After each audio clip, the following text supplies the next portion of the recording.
Hello and welcome to the West Yorkshire Football Show. Oh, double music. There we go. This is not our first radio. I know. At least not on mute though. Thank God. Yeah. Mentioning no names. Welcome along to the West Yorkshire Football Show. It is our Leeds United squad review. We've been planning this for a couple of weeks. We wanted to kind of give you a full breakdown of the squad, who we think should be kept, who should be benched, and who should be sold. We're going to go through absolutely everyone. I'm massively looking forward to what Jason's got to say about this, because we've not kind of prepared. We don't know what the other one's going to say. Obviously, there'll be some more obvious ones than others, but it's going to be great. So get your comments in. But we've got to kick things off, Jason, just reflecting on the last couple of days as a Leeds United fan. I mean, it's been a bit of a high for about a month or a few weeks, certainly since promotion was confirmed.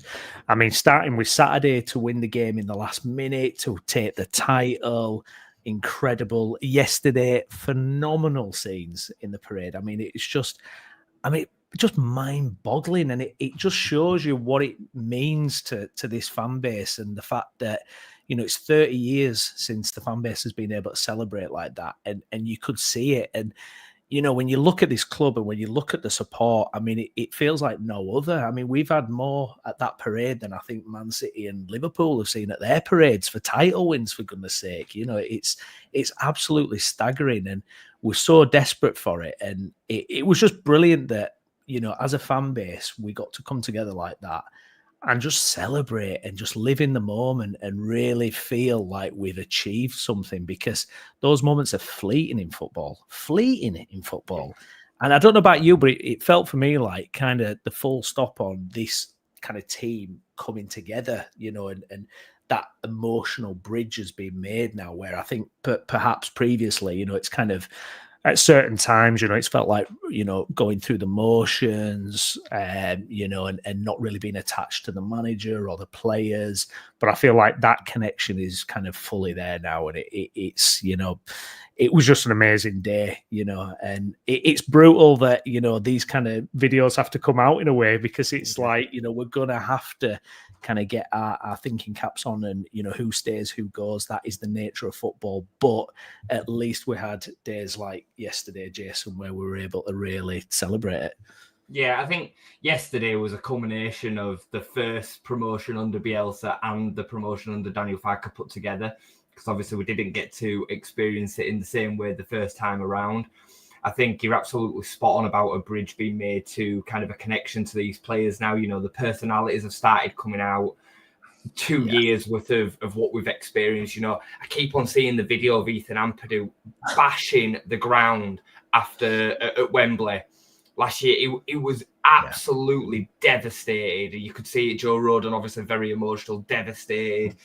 And then what it's meant to them to be able to experience yesterday. And, you know, I think the Bielsa babes, you know, the team were kind of meshed together in between a bit of quality from here and there, you know, the likes of Pablo Menendez, but most of that was made up of stalwarts that had disappointed before, and that's why we fell in love with them so much. Your likes of your Luke Haley and your Liam Coopers, your Mateus Clicks, who were bombed out and then brought back in, Calvin, a bit of a darling, and, you know, it just was very, very different, and we loved them because of the kind of the rise through, you know, from the ashes into the phoenix, you know, all that kind of story, and Bielsa being different, and it just got us, didn't he? And it was different, and this team has taken a little bit of time to get together, and that's to be expected given the fashion in which it was put together last season and then again this season. But you know what, I'm happy to say that I love them just as much. There's some within this team that absolutely stand out as being iconic Leeds, you know, I'm going to say legends. You know, that word gets thrown around a lot nowadays, but I think some of them have put themselves into Leeds folklore. We'll, you know, no matter how many years go past, we'll never forget Ethan Ampadu. We'll never forget Joe Rodon. We'll never forget Junior Firpo. You know, we won't forget these players. That they'll live long in the memory. We'll never forget, you know, whether Manor Solomon signs on as a permanent or not. We'll never forget Manor Solomon and the moments that he gave us. Most poignantly, the one on Saturday, you know, the man of the moment to clinch us the title. And I very much don't agree with any sort of sentiment that it's a Division 2 title, it's only the Championship. We've won 8 league titles in our whole history, in over 100 years worth of it. And we were lucky enough to be able to see 2 of them, Brownie. I mean, you know, we were both old enough to be born for the top division title as well. Now, we don't remember it, but we were. So, like, this might not come around again. You're absolutely right. It's been 30 years since we've been able to celebrate a parade of winning a league title. My God, I'm going to enjoy it, and I'm going to celebrate, and I'm going to live in every bit of moment of it that I possibly can. But we might not have another one, Brownie. You know, if we want to stay in the Premier League in the way that we hope that we will for the next 30, 40, 50 years of our lifetime, we might, and it's very probable that we won't win a league title again. So, yeah, I'm going to enjoy it. We might be lucky enough to win an FA Cup or a League Cup or something, like, who knows? So, yeah, I'm going to enjoy it. And 200,000 people also agreed with me yesterday, and reports have that it might have been closer to 300,000 today. It was insane, man. I know you decided not to go after a few heavy days. I in past reincarnations would have, you know, decided it was too much hassle, and my word, am I glad that I went.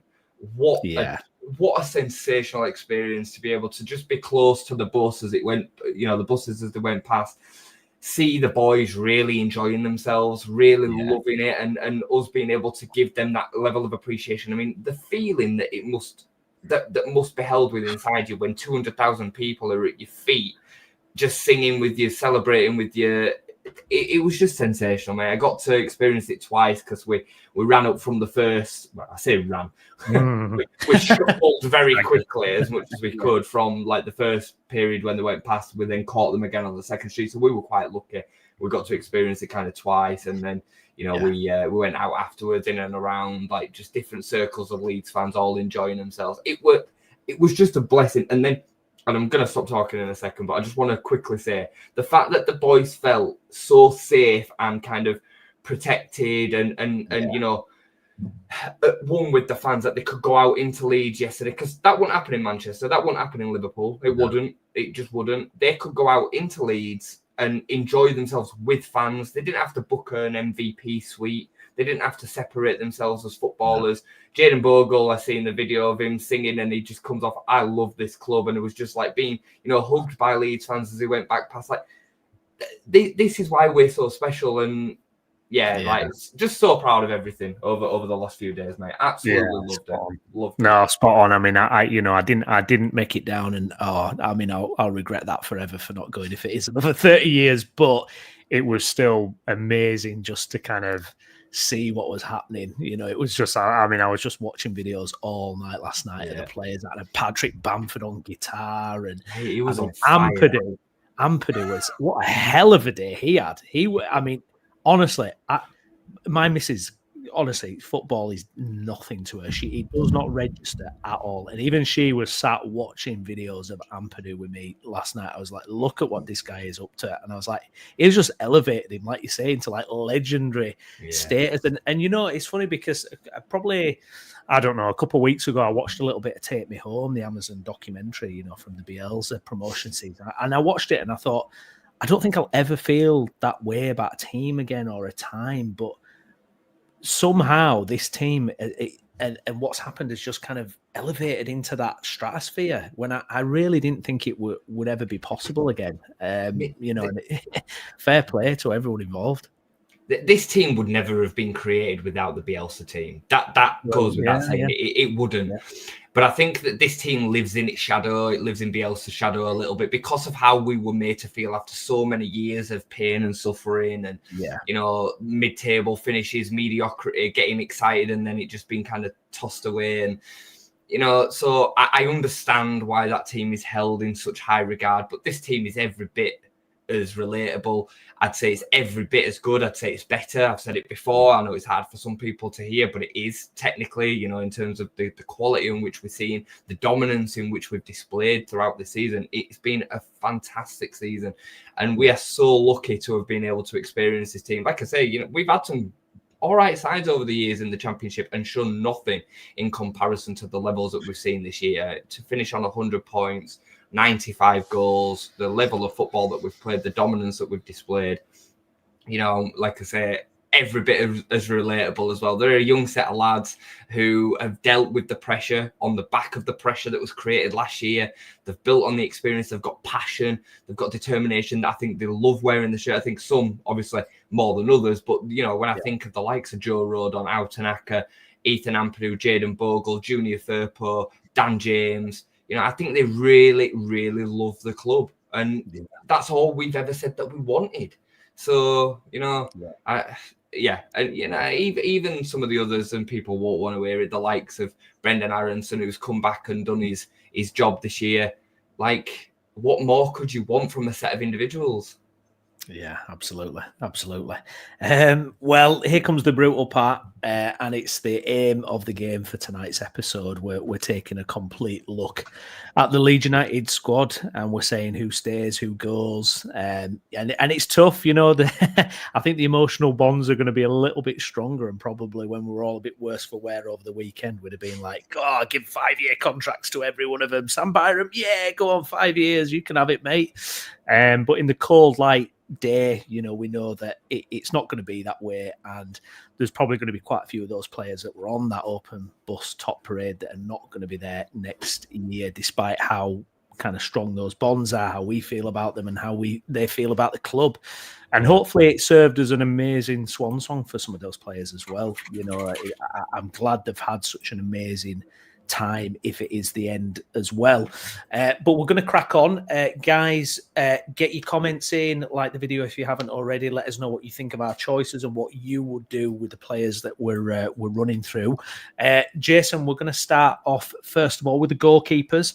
And our man, Carl Darlow here, who came in to the team very late on in the season. And for me, you talk about those kind of sliding doors moments, and this man certainly had one of those, came in and really a terrific impact just by being decent and solid and straightforward. And, if not for Carl Darlow this season, it may have not ended the way it did. For me, I would be fine with him still being in the squad next season, not starting. So kind of, I'll just give you mine straight off the back. So I'm going for bench. That's yours. I'm going to go for bench. Just still yours. I'm going to go for bench for Carl Darlow. I've got no problem seeing Darlow on the bench next season. But what about you, Jason? What are your thoughts on Darlow?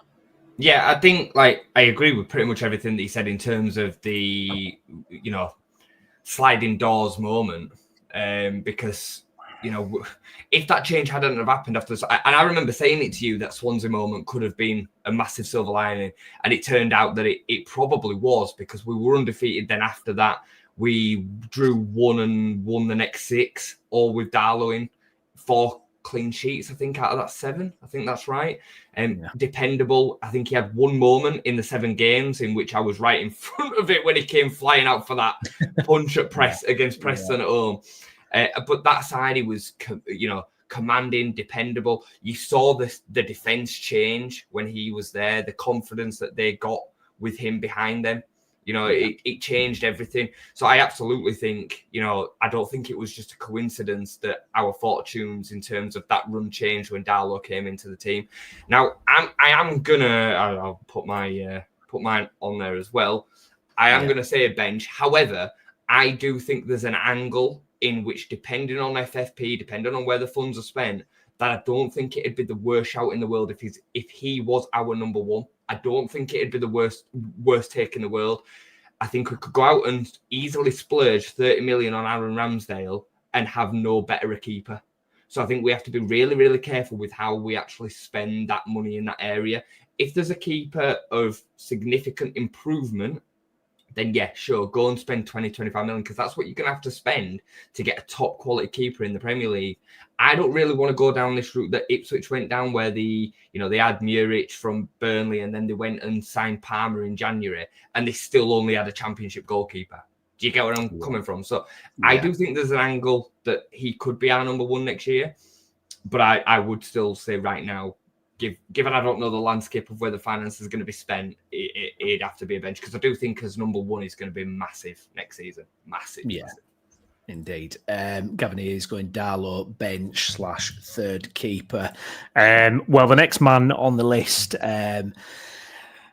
Ilan Meslier. Look at that picture. I know, I've done him dirty there, haven't I, really, with that pose. Yeah. But, one thing I will caveat the Meslier chat with is fair play to how he's handled being dropped in terms of his presence on the bench, how he was at the celebrations. I think it would have been very easy for someone in his position to throw his toys out the pram. He's spoken very well when he's been interviewed, and,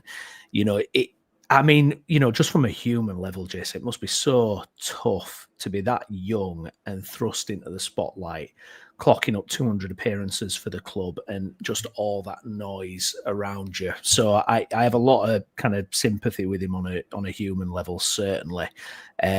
For me, though, with everything considered, it's sell for Ilan. I think if we can get some kind of tidy profit, perhaps, I think we signed him for about 5 million. So, hopefully we could, do something in that region, maybe a little bit more. I don't know what it's going to be like in terms of a market for Meslier. I think he needs a change. I think he needs a new kind of setting for him, a scenario.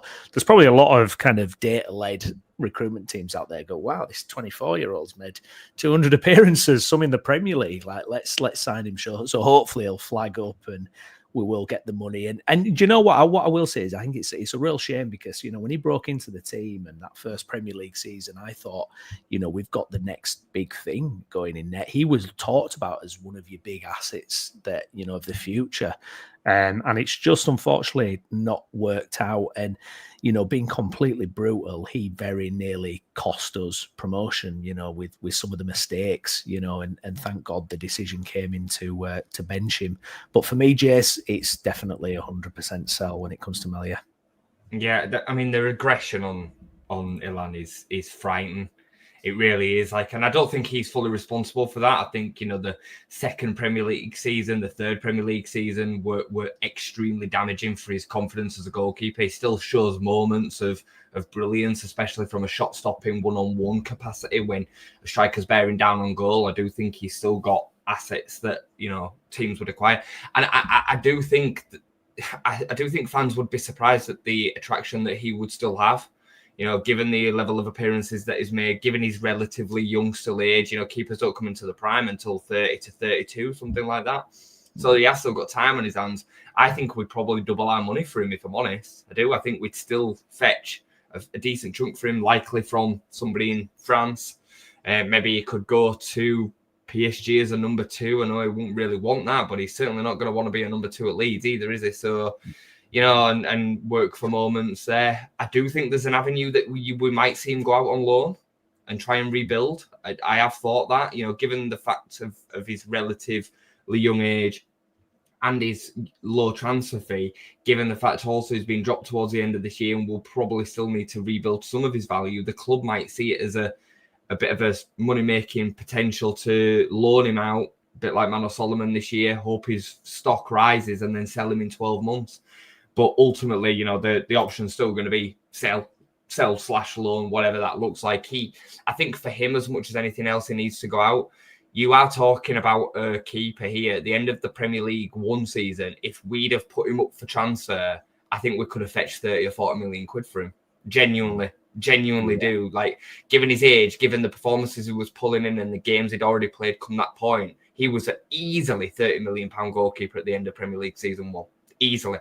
Think about some of them saves that he made. I always think about the Sheffield United one at Bramall Lane without fans. Right. It was extraordinary. Lundstrom comes running onto it and Ilan's just like cat-like reactions, tips it round the post. It was ridiculous save. It was save of the season in the Premier League. It was insane.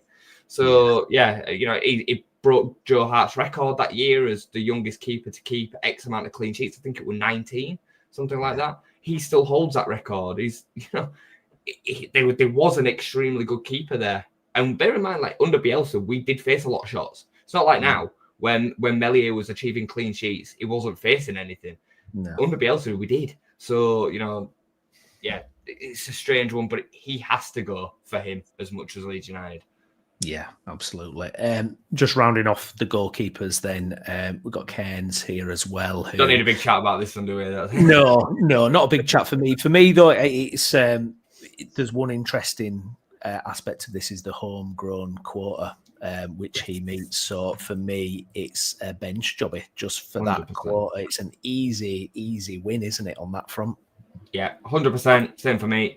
I think as well with these players, and we're going to get to a couple of others that this kind of falls into, like the homegrown quarter situation in the Premier League, especially, is a bit of a problem because when you are trying to recruit players, you've got to still factor that in to then be good enough for what you're trying to do. And not only that, but you need players that are going to be happy in and amongst the training ground, doing a certain job for your club and not being on a massive amount of money, and Cairns is a League One, maybe, probably League Two goalkeeper who is massively proud to be on the open top bus celebrating his team winning the league and he being part of that. Like, these third choice goalkeepers, they play a massive part in and behind the scenes, on the training ground and supporting the first and second choice goalkeeper to be ready for when they're called upon. So, yeah, 100% for me, I think it's a no-brainer. Yeah, absolutely. Just to get an answer, Saviour's question, Mez is not in the last year of his contract. He needs selling or can go on a free. No, I think he's got 2 years. I think it's 2027. I'm sure it's 2 years. Okay, we're going to move on to the outfield players, and we're going to start off with this man, Ethan Ampadu, the captain. Phenomenal performances again this year. He had a couple of really bad injuries as well, so it's not been straightforward for him. An absolute bargain by Jason, and came from a tricky situation, in terms of he'd suffered 3 relegations on the trot, playoff disappointment last year, and then, like you said, it's come full circle and he can finally celebrate something positive. For me, he's one of those that I believe will be good enough to start. So I'm actually going to go start for Ethan Ampadu. I think he'll still be captain next year, absolutely. I think one really important factor, reading Beren Cross's piece in The Athletic about the fact that he arranged it so the bonus pot was going to be even amongst the squad. It wasn't going to be a priority for minutes or star names or anything like that. It was an even pot. Now, he went in and sorted that, and I think that has actually could have had a massive impact, because what did we see on the bench for all these games? All these fabulous players who couldn't get minutes were just as happy as everyone else, and I'm sure that is certainly a factor in it. So bravo, Ethan Ampadu, for that. And you know what? I remember watching him against Chelsea in the FA Cup last year, thinking, he's on that. He can exist on that pitch in the Premier League. But what say you, Jace? Yeah, I mean, I think he's the epitome of Leeds United. I really do. I think he's got everything Liam Cooper had, and a bit more. I think he carries himself on the pitch like Calvin did, and a bit more. He's a mature, strong, passionate young man that, has shown maturity beyond his years. I know it's a bit stereotypically kind of thrown out that, but an old head on young shoulders kind of line. And then he's also shown over the last few days that he's got a load of personality. And, I genuinely, like I said to you a few minutes ago, I think he loves playing for the club. I think he gets it. He totally understands what it's like to be a Leeds United player, what it means to be a Leeds United player, a Leeds United fan. I think he's found a home after years of being a bit of a nomad through his younger years, because he went to Chelsea so young. And then, I mean, what were it, 7 loans or something? Taking in Italy on a couple, Germany. I only realised the other day when I saw him in an interview that he played with Tyler Adams at Leipzig. I didn't even realise that until the other day. Sheffield United, he was on loan. He obviously had the 3 relegations, and like you said, and the disappointment of missing out last year. My word, should he enjoy this summer? He really should enjoy this summer. And I think, he's a perfect captain for Leeds United. So 100% start. I think in terms of his quality as well, I think he's got the quality to step up to Premier League, and he's got years on his side in terms of potential development. I just hope he can keep away from these injuries. He's got a similar trend to Calvin with that. Combative midfielder that ends up, unfortunately, missing 10 to 15 games a season. Hopefully the Premier League, being less games and maybe not quite as combative, he can kind of curb that a little bit, keep him out of the cup games and all the rest of it. But yeah, whether that be I'd rather it be midfield in the Premier League, but if it's a centre back over periods of games where it's needed, that's fine. And just to finish on Ampadu, again, another silver lining sliding doors moment was Pascal getting injured and anything going in that back line. I genuinely think that along with the Caldalo swap made the difference in how dominant we were at the back end of the season. 13 games that centre-back partnership has played together, 11 wins, 2 draws, 6 goals conceded, 3 of which were against Portsmouth when Meslier threw 2 of them in. Unbelievable record, undefeated centre-back partnership, them two, all season. So, it's about more than just what the statistics say on paper. The leadership, the characters in there, the understanding, the trust between them makes a huge difference. So, 100% start for our Capitan. Yeah, absolutely. As Gavin says here, big keep. Absolutely, indeed.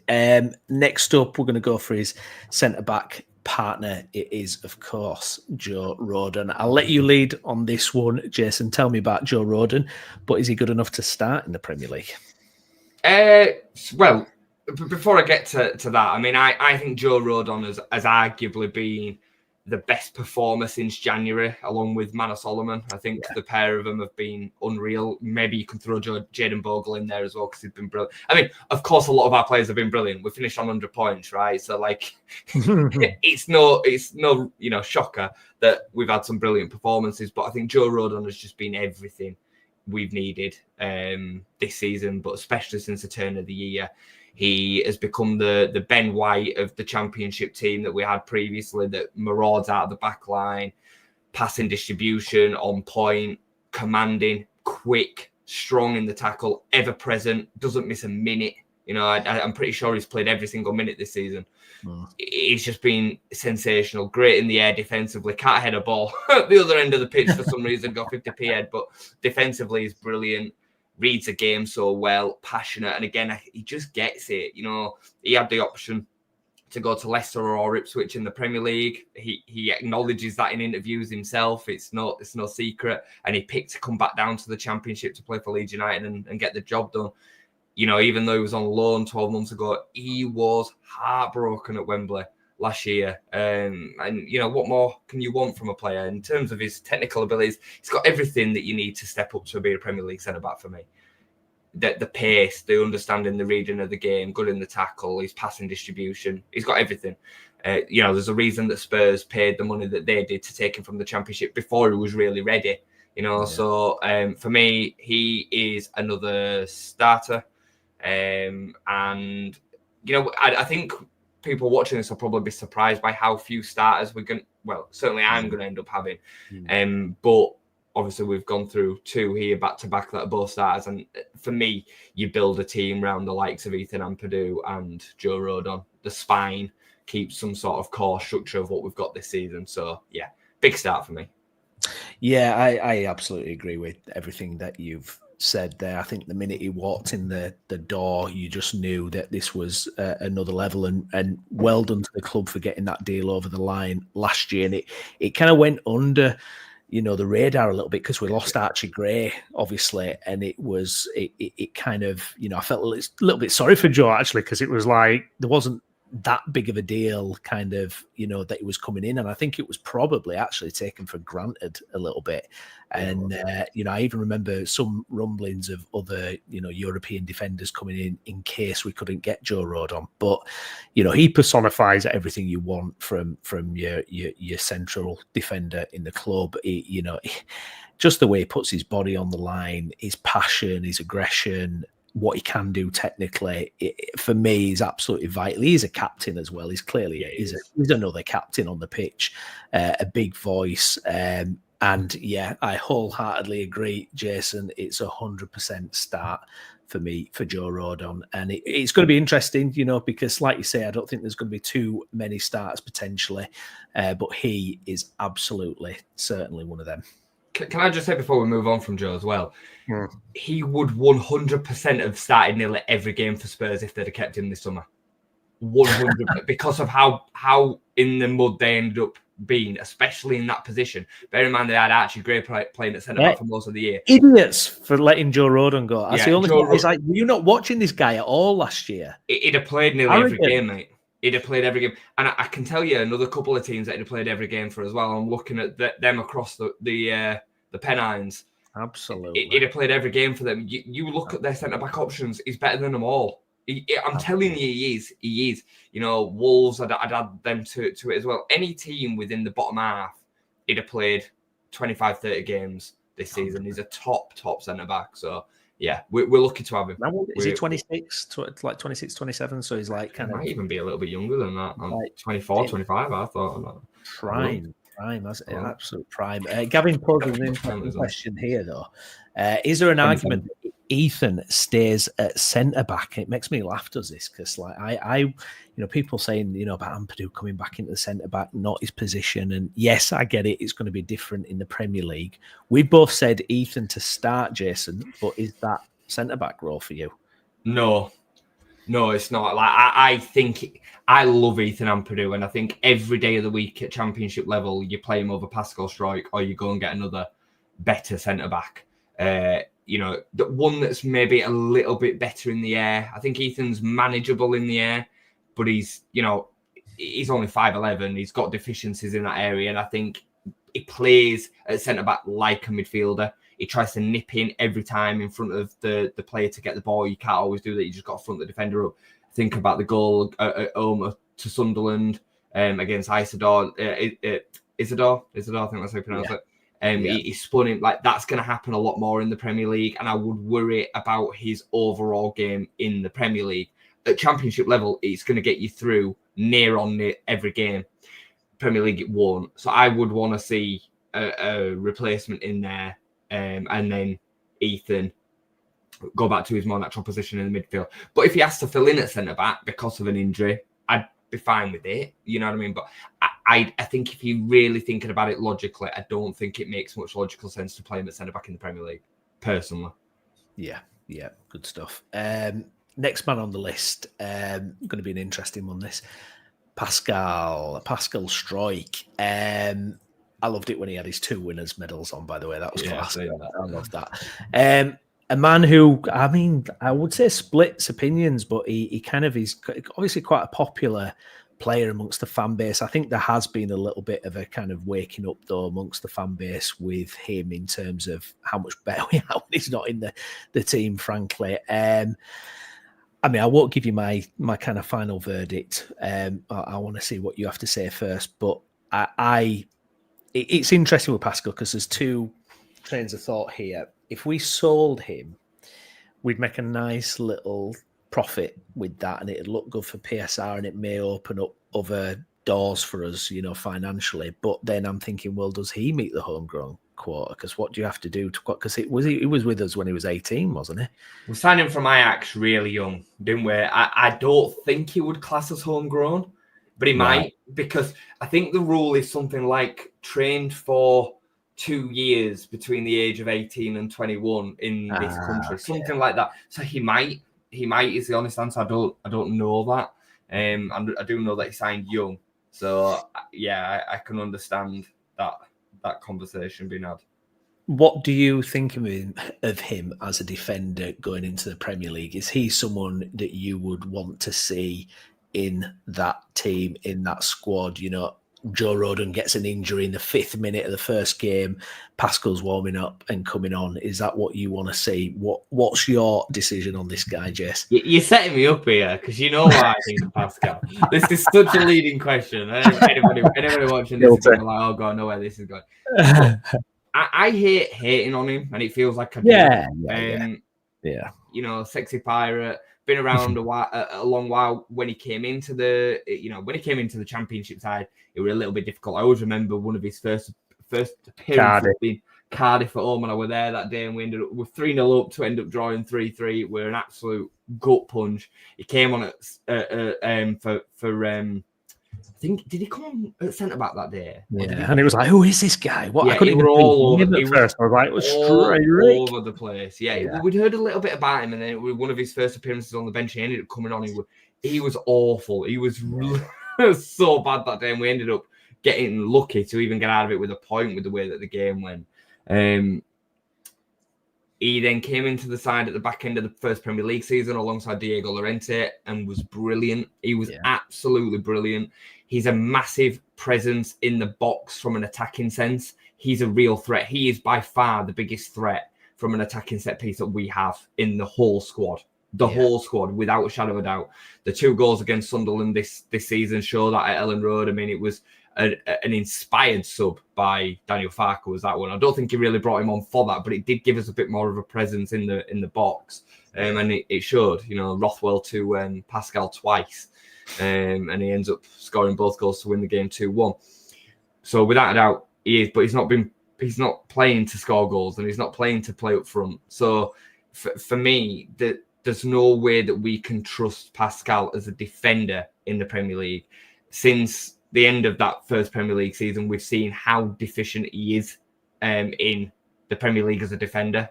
It wasn't on his own in terms of fault, but he was extremely a big part of what was poor. Some of it, again, similar to Ilan, wasn't his fault. He was played out of position at left back for far too long. He was never a left back, never, ever, ever a left back. Yeah. And then we came down and Championship level, he could get by most weeks because he didn't have much to do defensively. I think his passing range is a myth. I think it's a complete myth. His statistics are made up of sideways 5-yard passes to Joe Rodon onto the defensive midfielder in front of him. I think whenever it goes medium to long range, it's 50-50 as to whether it gets hit by the receiver accurately. So I'm not talking about, Joel Perreault being able to get a touch. I'm talking about him actually being able to control the ball because the pass is a stretch. Yeah, I think his concentration levels are extremely questionable. I think he gets caught ball watching a lot and doesn't realise the players that are running in behind him. And I think you've seen that over the last 7 games. We've been far, far better defensively with that one. And I think Caldalo's part of that, but I think he makes a bigger part, if I'm honest. I'd rather Pascal come out of that back line than Meslier. That's how much I don't trust him. Yeah, because I think Meslier would have had less to do. Yeah. So I know that's a bold claim, but that's the way that I feel about it. I think it was that big of a deal. So for me, I know I'm kind of now going first with the call, but I would sell, and I would look to claim, because I do think there's a good value on him. And in terms of the FFP situation and profit sustainability, where we could then use that money to improve our squad would be massive. There's going to be other defenders that I'm going to look to sell as well, and I think the club will be looking to sell. And I think if we put that together, we could really go out and make a statement signing in the centre back spot, which we're going to need to do. We need 2, really, don't we? So my thought with Pascal was I would have no problem with him sat on the bench if we weren't kind of burdened by this kind of need to kind of open up PSR as much as possible. But we all heard Parag say that they are going to spend every last penny. They're going to pull every, trick that they can to kind of maximize this. And for me, one of those sacrifices is going to be Pascal if that right offer comes up. So I agree with you, Jason. For me, it is sell. And as Xavier says here, bench unless someone comes in with 20 million. I mean, 20 million, I would absolutely just take that all day long. I think that's around his value though, Brownie. I do. I think that'd be in and around what the club would expect. And I think it's also what a lot of opposition teams would potentially spend on him. He's young. He's, got plenty of time on his hands. He has got some desirable skills that you can build on. I'm not saying that he won't turn into a really good Premier League centre-back, but for me right now, I think he's a long way off it, and I think we could significantly improve in that area with the right recruitment if we can sell him. I reckon you could get 20 to 25 million for Pascal. Yeah, which I think would be phenomenal, to be honest. Moving on then, another centre-back who's had quite an indifferent time of it this year, Max Verber. came in during a difficult time for Leeds United. They were amidst a relegation battle. He came in the January and looked decent when he first arrived and had some good pedigree. You know, he's an international player. He played in the last Euros.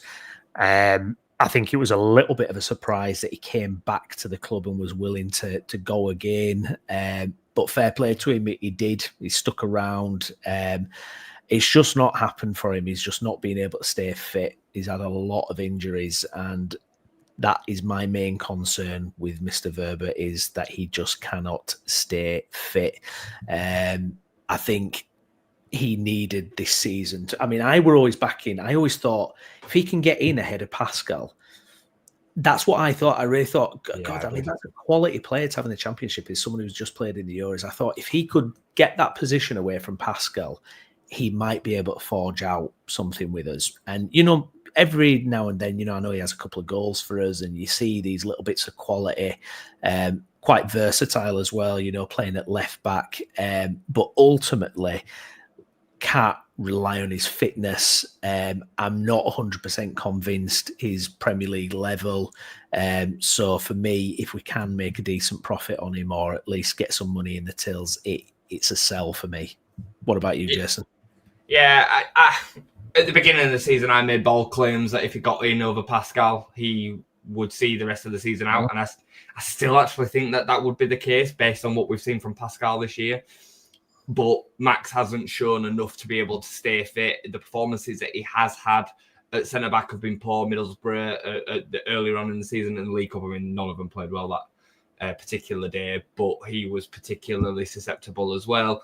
He's made moments at left back. I think he's had okay, you know, performances in and there, but the biggest problem is getting him on the pitch and keeping him fit. He still does have some value, and I think if we could make sure that we do help the PSR column in the right direction, I am going to agree with you, no shocker on this one, and say that sell, because I think, again, we need a reliable play every game alongside Joe Road on centre-back, and we can't do that if we've got Pascal and Verba at the club both sitting on the bench. I reckon we could see them two out and another two in.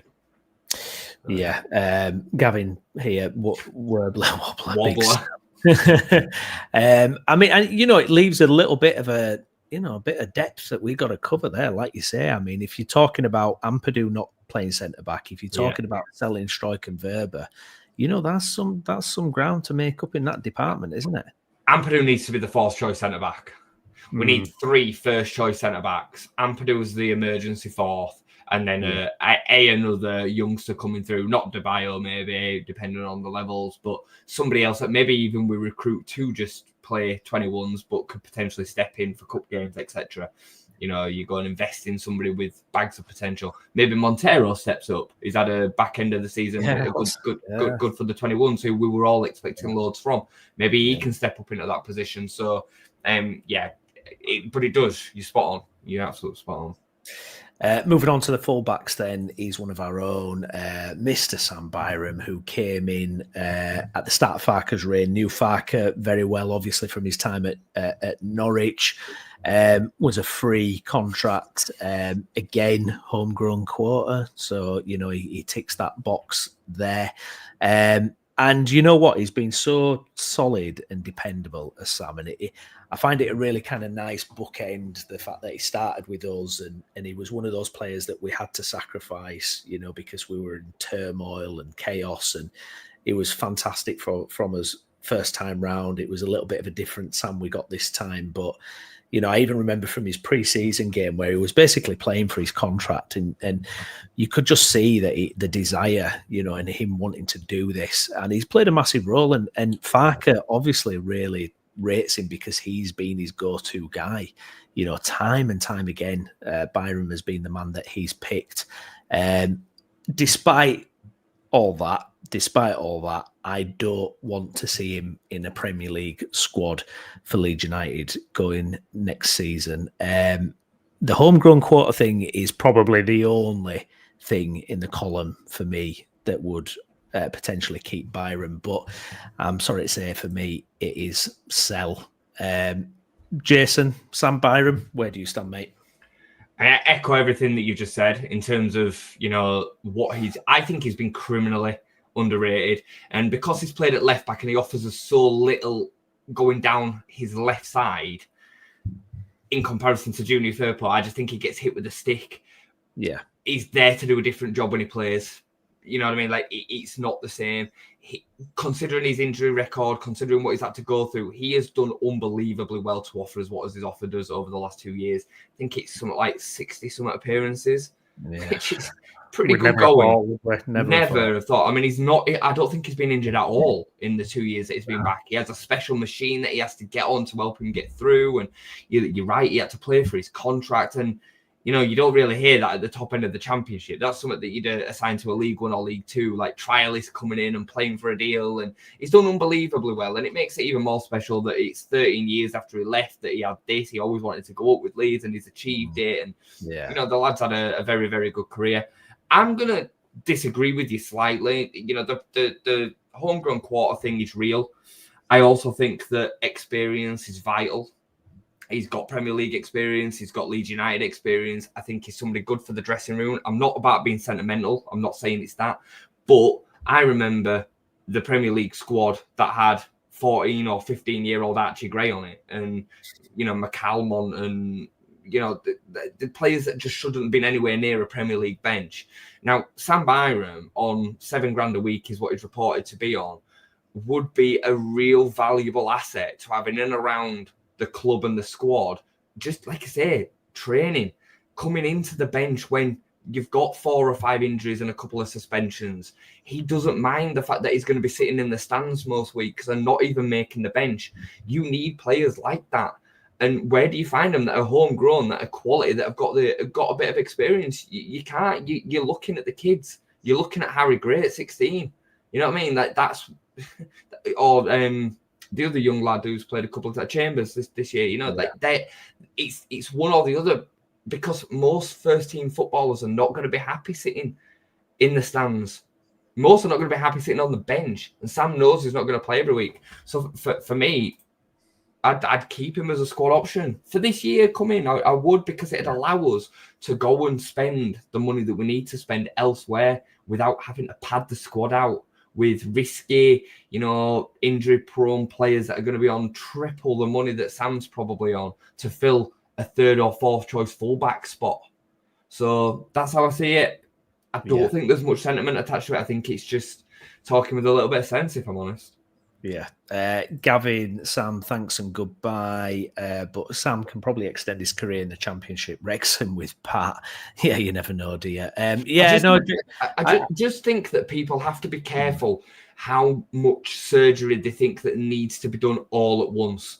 What negatives are they attached to keeping Sam on his contract that he's on now, because he'll be buzzing with it? Yeah, he gets to stay with Leeds, playing in the Premier League, doesn't have to move, and all the rest of it that comes with the human element of being a footballer. And he's going to be actually happy turning up to training every day, knowing that he's not going to be playing on a Saturday. You need some of them. You absolutely need some of them. The best squads throughout Premier League history have all had their own versions of these kind of players that, make up the 25. And like I said, the homegrown quarter thing is a real thing.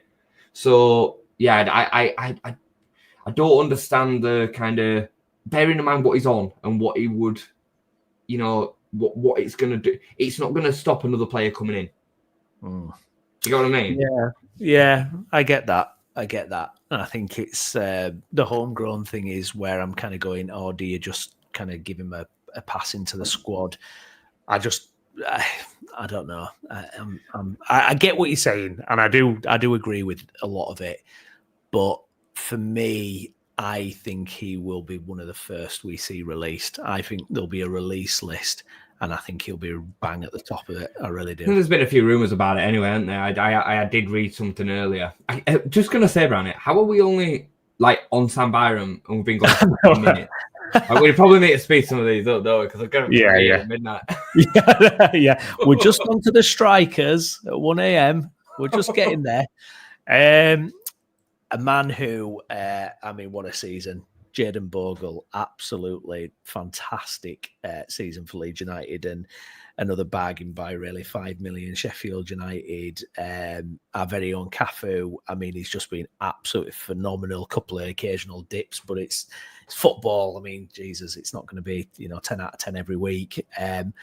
Absolutely sensational. The big kind of debate I'm having with Jayden is it starting or is it bench? Now, what I've tried to do is when I'm thinking of this thing, because we've got to be realistic, it can't just be sell, bench, sell, bench, sell, bench. I'm trying to think who could start. I really want to give someone a start. Bogle is one of them where, is it the difference between the Championship and the Premier League that has just made him look kind of unreal, and how will that kind of transform going into the Premier League? Can he replicate it to a certain extent? How will he do in the Premier League? I'm a bit, I don't know. What say you, Jason? Where are you going with Bogle? I think you got two questions, haven't you? Like what you would do and what you think the club and Daniel Farke will do. Yeah. There is a bit of both, isn't there? Look, I think Jayden's been sensational this year. After them first few games when he got himself together, I think going forward, he's fantastic. Best right back in the Championship by a mile for me. Yeah. I think defensively, I think he gets dealt a bit of a unfair hand. I think he's been brilliant defensively. Outside them first couple of games, ball gets put over the top of him a couple of times, but all defenders are going to get caught the wrong side a couple of times. I think he stands up really well. I think he's quick. His recovery rate is good. He's passionate. I think he's every bit a Premier League fullback. Maybe the bottom half, but that's what we're going to be. So for me, it's a big. Where is it? It's a big start. He is going to be one of the ones that will, be on the team sheet, and I think Daniel Farke will be starting him as well. He's at an age where he can still develop. He's still got loads of time on his hands. I think you'll see him get loads of assists, probably the odd goal in the Premier League as well. And you have to also bear in mind that in the Premier League with Sheffield United, he was playing in a terrible, terrible team. I think we're going to be better than that. I think we're going to have better players around him. So, yeah, I think he deserves another opportunity with it, if I'm honest. Yeah. I can totally see that. I think from the fact that you can't basically sign 9 new starters, and the fact that he was in a terrible Sheffield United team, and he looks settled at Leeds. He looks happy and he looks motivated, and I'm going to agree. I'm going to give Bogle a start, I think. Just interested in Gavin's point there. Like, Jayden will get rinsed defensively, sadly. Like, based on what? Like, if you're basing it on Sheffield United 2 years ago, can kind of see that. I didn't watch loads of him defensively, but Sheffield United were getting battered every week, so they were under constant pressure all the time. And some of the best players in the world are in the Premier League out wide, so it stands to reason that they're going to get beat from time to time. That's when the defenders have to come in, the goalkeeper has to do the job. You have to have a tactic and a style that retains more possession and all the rest of it. It's not just all down to the defensive skill set of the fullback, but if you're just fully analysing his time at Leeds United, I'd say that point is complete BS. Because I think people are just holding on to what Sheffield United fans said when we signed him. He's good going forward, but he can't defend. We've not seen that. He is better going forward than he is defensively, but most fullbacks nowadays are. Junior Firpo is exactly the same. Most fullbacks are not great defensively. Look at Trent. Trent's that stick. He gets hit with that stick all the time, doesn't he? And he's considered the best right back in the world, or one of the best right backs in the world. So there's other things that come with that Simon. And I think if you've actually watched him this season, I don't think defensively he's been caught napping at all against Championship wingers. And I know it's different in the Premier League. I hear that. But like I said, I've made my points as to why that doesn't make sense. Like, how much development are you going to get? Who are you going to go out and sign that's that much better in the first season in the Premier League than Jayden Bogle? This isn't like comparing against, some of the others that we're going to get to in this list. Pascal, as an example. Yeah, you can go out and spend 15, 20 million and significantly improve your defence over Pascal Struijk. I don't think you can do that with Jayden Bogle in the first Premier League season. I really don't. Yeah, indeed. Xavier Bogle starter, but needs a strong competitor for his place signing. Leeds United Unfiltered evening, guys. Evening, mate. Start Bogle for me, one of our better players, and we ain't getting a new 11. Indeed. Up next, you mentioned him just there. His name is Junior. It is Mr. Firpo. He had an interesting parade as well. His future speculated by Mr. Ampadu and all that. Interesting guy. He's rehabilitated his image at Leeds, certainly, if not with last season, certainly this season, assists and goals. But Premier League, Junior Firpo, we saw it for 2 years. Yeah, 2 years, and he was awful. There's no kind of getting around it. He was plagued by injuries as well, I seem to remember, and he never had a pre-season. He was always kind of out for pre-season. He couldn't get any rhythm or anything like that. And we've seen it in the Championship, even him getting caught out and defensively, it's still poor for me. 100% not a starter in the Premier League for me. But the question is, Junior Firpo is your backup left back in the Premier League. Is there a case there? For me, I think there is. I would give him a contract. I think we need a new starting left back. I feel, unless the Betis deal is done and, he's guaranteed minutes and everything like that, I don't know. And I'm surprised I'm saying this because I think if you'd have asked me, at the end of the Premier League campaign, it would have been the total opposite. But I think there might be a place in the squad in the Premier League for Junior. I think this is a different kind of beast now, going into the Premier League with Daniel Farke, the way he sets up and the fact, as long as he wasn't starting more often than not, I think I would be happy with Junior Firpo being a bench player. What about you, Jess? Yeah, his career arc at Leeds has been pretty staggering, really, hasn't it? And, obviously it's coincided with the drop down in level. I think Daniel Farke deserves a lot of credit for what he's done with him. He's facilitated a side in which it suits him far better than the previous mismanagement of Jesse Marsh did, as an example. He wasn't asked to do as much defending. Gruev does it, or Ampadu does it. They drop into that spot to kind of allow him to go off and do his Junior Firpo type things when he ends up at number 9 and number 10. And technically going forward, he's a fun player to watch. I think his delivery for his assists, that then passes that he whips across the 6-yard box, are as good as anything you'll see anywhere in the world. I think his football and his abilities really do suit Spain more than they do the English leagues.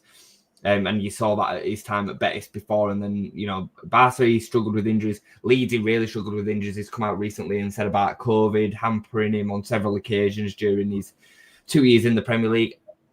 I have softened massively on Junior, given what he's done over the last 2 years. I said it to you last week in a video, and I think there would be a world in which he probably would deserve a shot at the Premier League. I don't think it's a signed up, like a sealed as that it kind of got made out yesterday that he's already signed for Betis. I think there's a case that he would still stay here for the right deal, but I think he'll probably be, it's going to be his last full contract. I think he's 28 now, 29, something like that. Yeah. He's going to be looking for a 3-4 year deal that takes him to his latter days as a pro before he then signs a 1 and 2 year deals. If Leeds are not giving him that and Betis are, it'd make sense for him to go back to Spain. So, yeah, I'm going to agree with you in terms of the bench. I wouldn't want to see him starting week in, week out either. I think regardless of whether he stays or goes, we're going to need one full, top quality starting left back, of which we can come into some suggestions with. But I would be quite happy to see him stay in the squad. I think he would offer us something a little bit different, and I'd be happy seeing him start odd games, dependent on, maybe there's even a case that we could go to 3 at the back and we play wing backs. You don't know, do you? So, of which he would be really suited in. So, yeah, interesting one, Junior. Unfiltered here. Firpo bench, he wasn't that bad in the Prem. He was Leeds Unfiltered. He was terrible in the Prem. He was. He will get injured, then take a while to get going, then get injured again. Agree, though, his defending is better than it was, but still not great. Okay, a man who's kind of still a little bit of an unknown prospect. We'll lead it. It's Isaac Schmidt, came in last summer, not played a lot, kind of slowly kind of climbed up the ranking somewhat in Farke's mind, started getting minutes ahead of Ramazani when there was that whole thing going on. Tricky one. I mean, we just don't really know fully about this guy, do we? What I would say is I do think he's looked technically pretty decent from what I've seen, and I'm guessing he can play on either fullback position and potentially even further up the pitch. So quite a versatile player. Now, Premier League, from where he's come from and what he's done and how little impact he's made this season, to then, going to the Premier League, not sure. But what's your take on Isaac Schmidt? Yeah, I think it's a really difficult one to say too much about, given what we've seen and how much we've seen. There's clearly some reservations there as to whether he's a fullback. With Daniel Farke, there is anyway, but he has got time on his hands. I think he's got progression.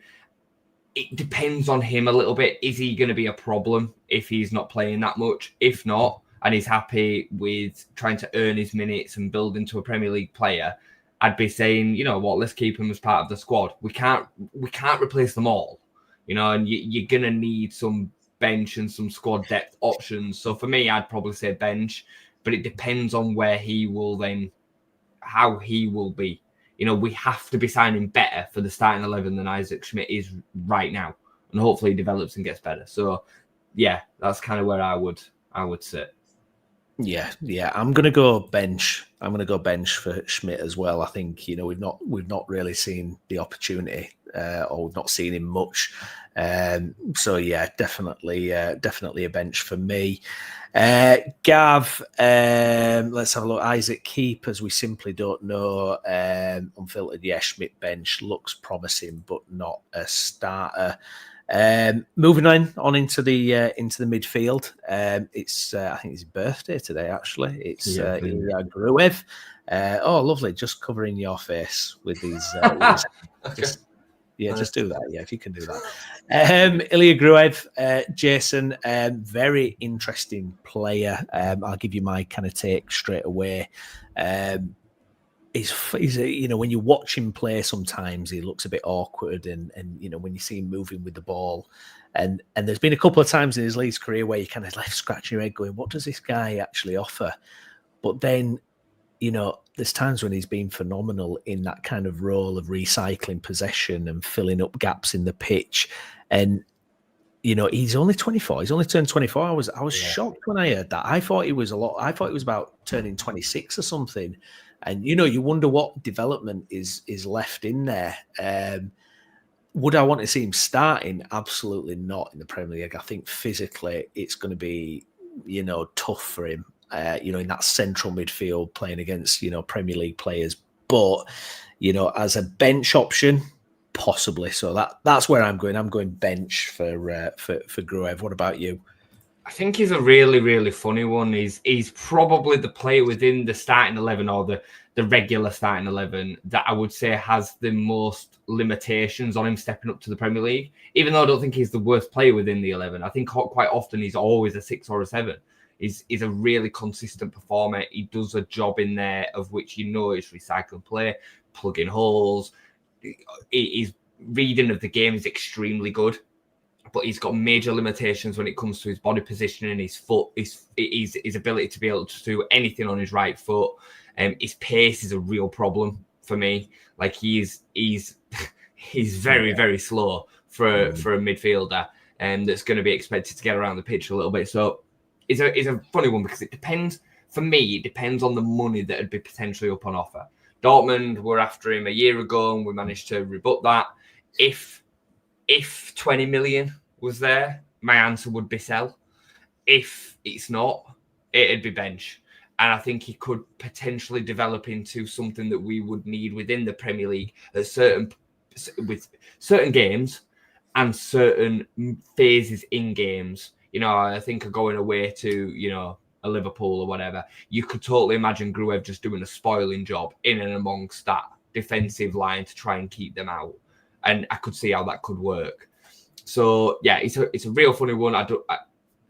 I'm between sell and bench. I don't want to see him starting every game. We need somebody that's more mobile, more physically dominant in that area of the pitch, starting week in, week out, for sure. Sure. No fence sitting. We're going to need to see your graphic, mate. Come on. What are you? All right, so you want a graphic? Yeah. Okay, I'm gonna, because based on what Parag said, what Daniel Farke said, and the potential for churning players that are moving out, I think Gruev is gonna have some value. So I'm gonna say sell. I'm gonna go on the sell side simply because I think he's going to be one that has got some of that resale value. We didn't spend very much in bringing him in. I could see him going back. We've seen what the 49ers are like with Kamara, and they'd be prepared to move a player on if they saw it as right for the squad. What were we signing for? Was it about 5 million or something? 5 million, yeah, I think it was 5 million. Yeah, exactly. Worth every penny, by the way. I actually really, really like him. Yeah, I think if we were to go again in the Championship, I think he'd be perfect. I think he's got so much that you like, and to allow him go the other players to go and express themselves. At the Premier League, his limitations just scare me. They really scare me. Yeah. Gavi and keep and bench, unfiltered. Sell amps. Amps is going back to DM, so we don't need with AO, and buy an upgrade. Yeah, I can see it, to be fair. We don't need to spend too long on this next one, but Charlie Crew on loan at the moment. Do you expect another loan? I know we haven't got loan out, so we'll just kind of, just talk it through. But yeah, Charlie Crew, I mean, an exciting prospect, got promotion on his CV. I mean, what do we think there? I mean, I don't expect him to be around next year, to be honest. Yeah, he'll be out on loan, I would have thought, and I would like to see him in League One, top of League One. Would be really nice. A Stockport, or as near neighbours, Huddersfield, Bradford would be a great signing as well. Doncaster again. If he goes back to Donny, why not? In League One, he's looked cut above in League Two. I've seen him on a couple of occasions. Watched him just last week against Bradford in that decider, and he ran the game from midfield. It was brilliant. Plays way beyond his years in terms of his experience of where to kind of control the game from midfield. Exciting prospect. Whether he'll ever make it to the Premier League plays a different kettle of fish. Welsh international already. So loan, 100% loan. Yeah, indeed. Very popular man up next, Gulavoge, who, on the pitch, not made much of an impression. I think his impact has certainly been felt off the pitch. Very good influence. Several sources at Leeds United all praising his impact behind the scenes, and has been great from that point of view. Very positive. Love his social media stuff that he puts out. But, despite all that, and I think we know what way it's going to be heading, it's sell or release, obviously, because his contract expires. What say you, Jess? Yeah, I think, again, he can be one that will go under the radar on the pitch when we've seen him start games. Scary. Took miles off it.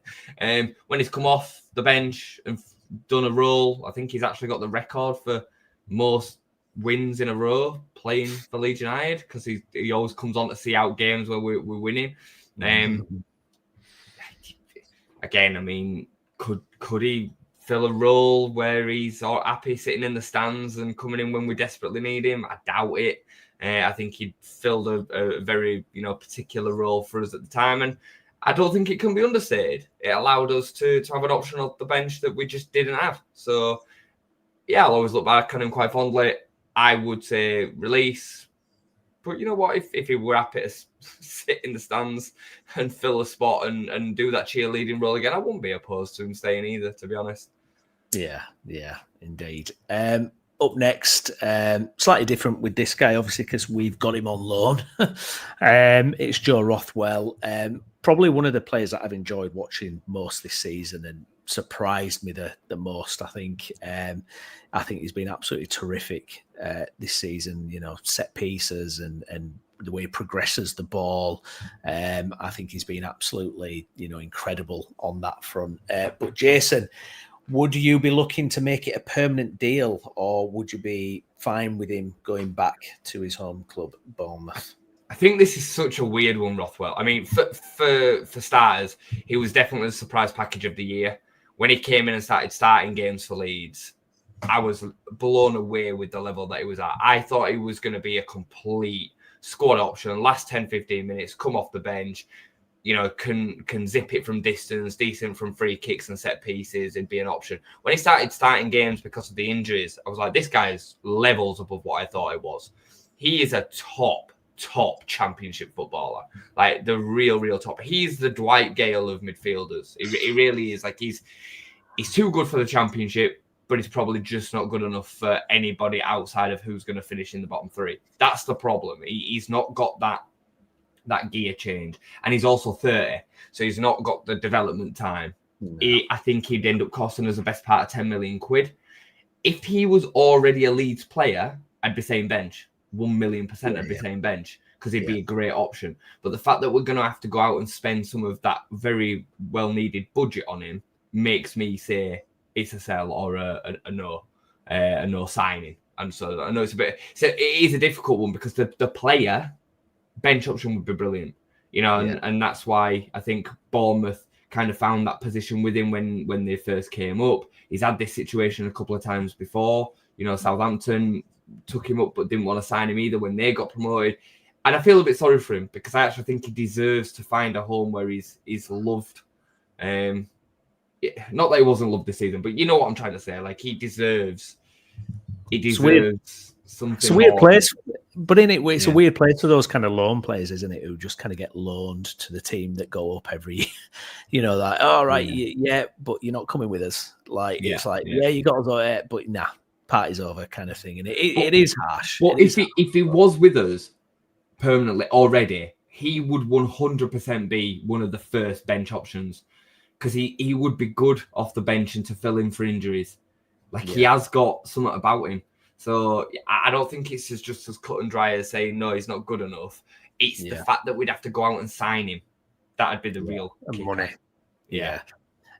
Tricky no deal. We need better. Harshers really like him. Gavin says there's a 7 million option to buy. 7 million for a Premier League team. Yeah. For me, no, because every penny counts. Yeah, it just has to be spent better somewhere else. Yeah, indeed. Let's see what else we've got.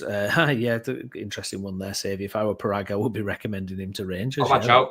Yeah, that'd be there we go. Look at this man now. Ao Tanaka. Where do you start with this kid?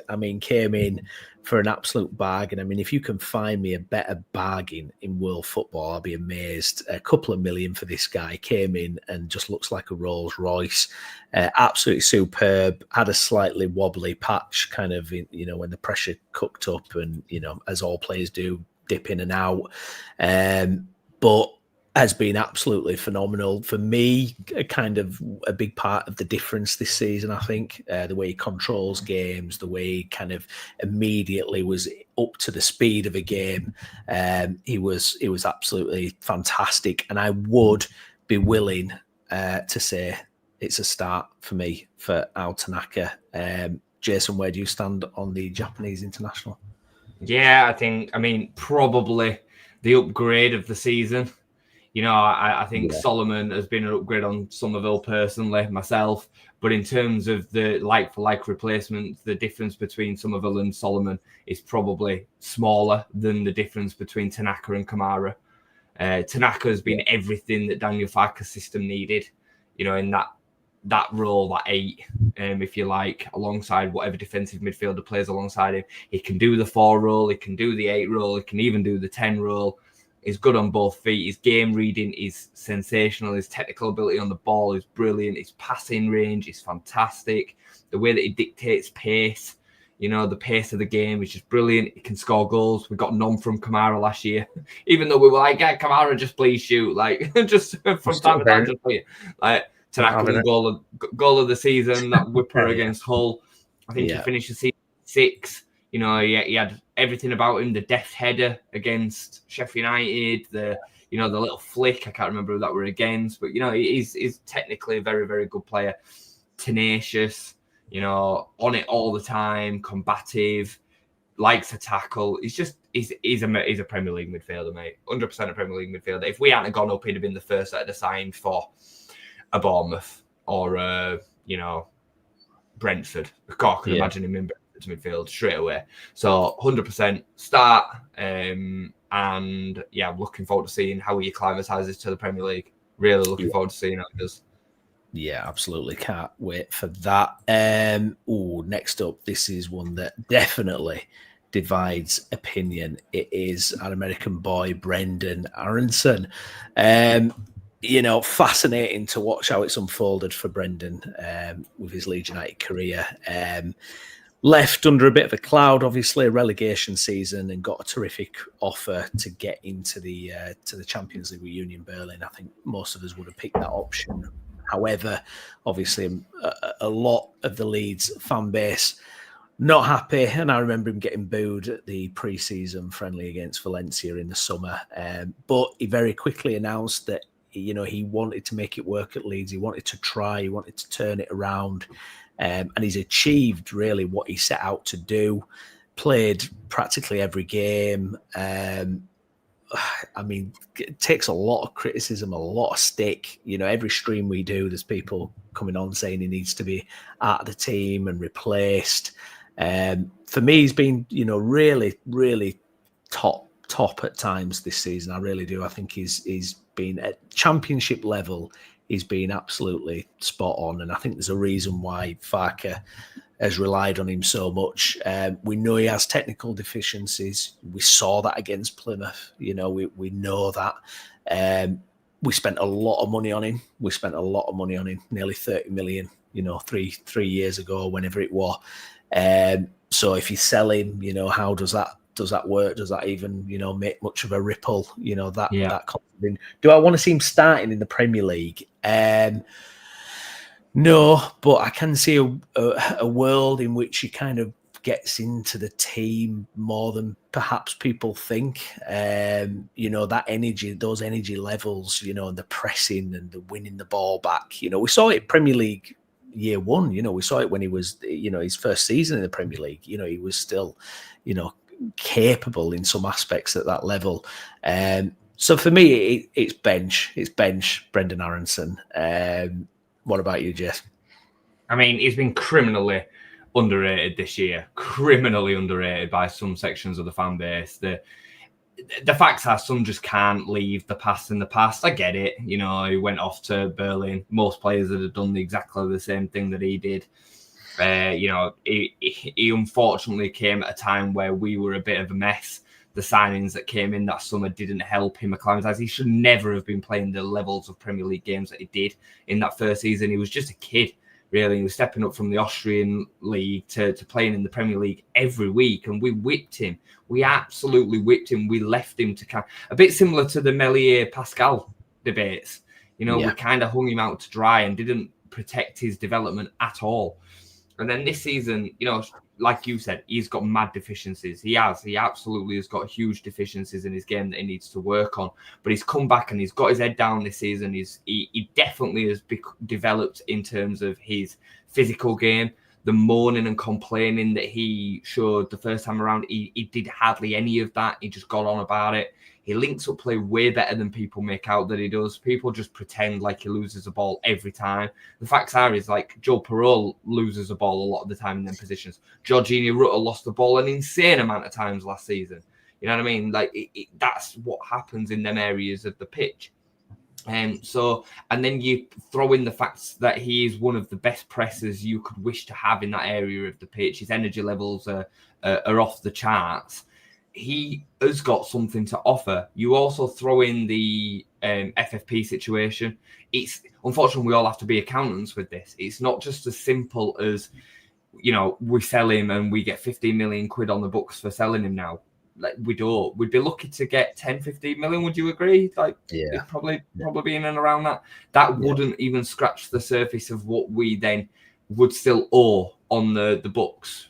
Signing for 30 million, I think it's around 14 to 15 million quid we would have to make to just break even. So what you're basically saying is you'd be happy releasing him on a free transfer if you're selling him for 15 million quid. So when that's the case, you might as well keep him as a bench option. So for me, I think it's a no-brainer that it'd be a bench option. I think he would come in for games where it would potentially suit. He'd come off the bench and offer a lot. Would give him more opportunity to develop. And again, we need a squad. We can't just go and replace them all.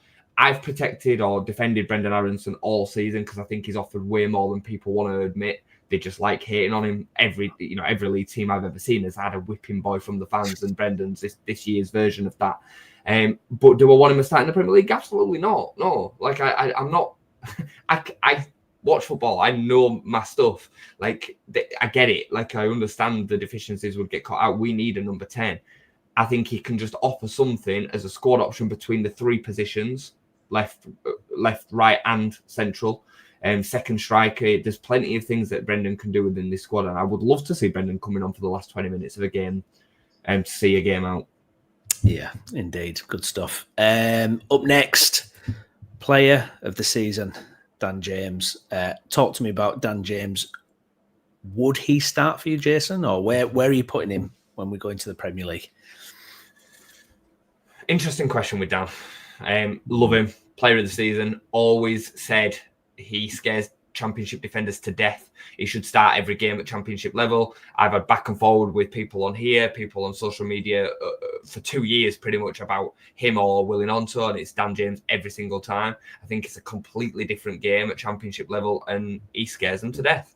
And he's shown it this season. He's proven that every bit to be right this season with goals and assists. I think Daniel Farke has done a fantastic job with him. I think he's developed him into a better all-round footballer. He works the space far better. He's technically better than he used to be. His composure in front of goal is the best it's ever been. And that's why he's ended up player of the season. Probably should have been Championship player of the season, to be honest. He definitely was in front of Hamer for me. I can take somebody picking Trafford.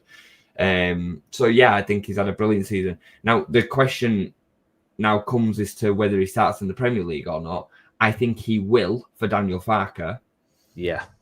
I would be tempted if there was the money on the table to maybe move him on, because I think there's some sense in it. Because I think, again, in that area of the pitch, we could go out and technically get somebody so much better. However, I think he deserves the opportunity, and I think he will end up starting. I know there's two answers in one there. I really like him as well. I love Dan James. Technically, I just worry about what he's going to be able to do in the Premier League. But you know what? We've not really seen it, Brownlee, have we?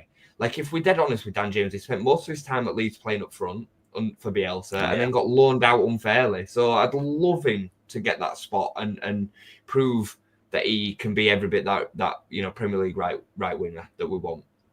Yeah. So what's your final decision then? I'm going to say start. Fair enough.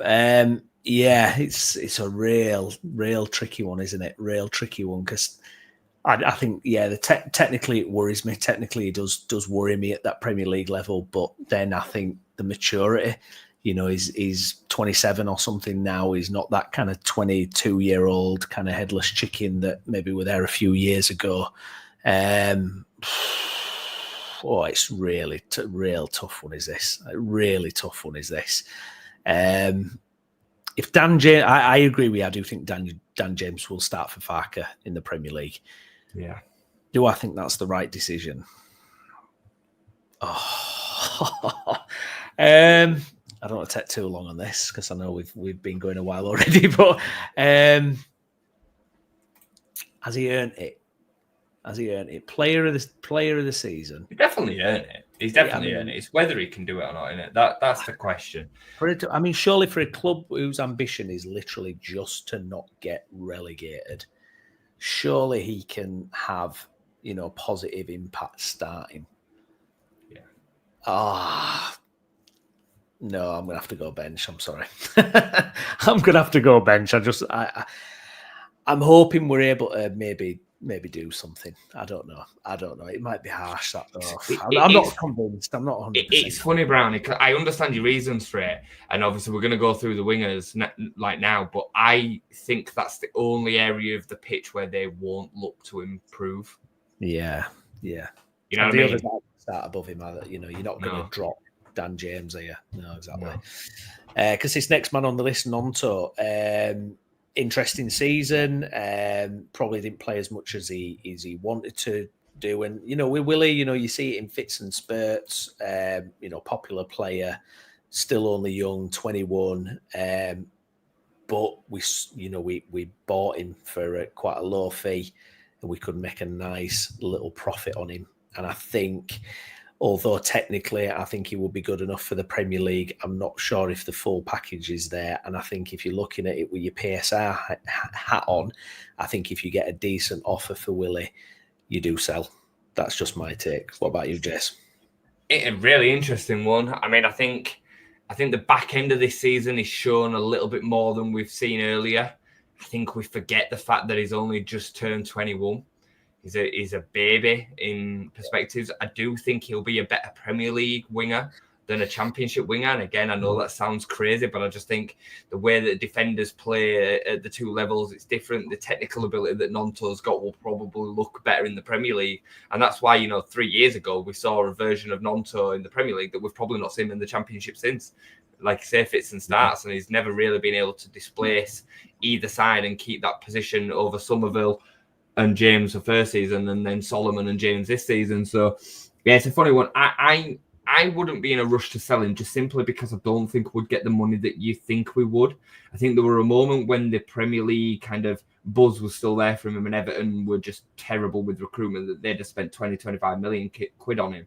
I don't think you get that now. Yeah. And I think you've got the bigger kind of drawing the potential. Plus, I think he'd be far happier sitting on the bench in the Premier League than he would have been in the Championship. And he's still been fairly happy with that for the last 6-7 months or whatever. So I'm going to say bench. We've got loads of time on his hands with Willie, and I think he'll be a good squad option. But I hear you. I think if a £20 million figure did come in, again, you're in this. It depends on how much business we're going to do, because you can't. Yeah. Like, how many signings are we going to be making? But I'm still going to say bench. Yeah, good stuff. Slightly different with this guy because he's not our play. We don't own him. God, I wish we did already. Manor Solomon, who I was thinking about this today, and I was just thinking he was really this season's Pablo in terms of that impact when we needed him in that final run of games, just like Pablo did all those years ago. This guy produced, won us the title, final kick of the game, absolutely phenomenal. Links today with Marseille, rumours of 30 million being banded around. And it almost feels kind of, it's a shame we couldn't put some kind of, if it had been like, a fee kind of tied in, if all parties were happy for 15 million or something. I just don't know what's going to happen with this one, Jason. I'm desperate for us to sign this guy because for me, it's a no-brainer. It's a start in the Premier League if we get hold of Manor Solomon. Yeah, straight away out of the team that we have at the moment, he's the one that will be the most Premier League ready. It goes without saying for me. He's a level above the Championship. You've seen it nearly all season, but certainly since January onwards, again, like the levels. Once he got back to full fitness and he had full trust of his body, it's just lights out. His pace over 5 to 10 yards is just rapid. It can go both sides, which most, wingers really struggle to go on the weak foot to the level of quality that he does. He's got the capabilities of whipping it in to that back post, his delivery to the his crosses, the amount of times that we've seen that pass to the back post, like Tanaka scored the other day.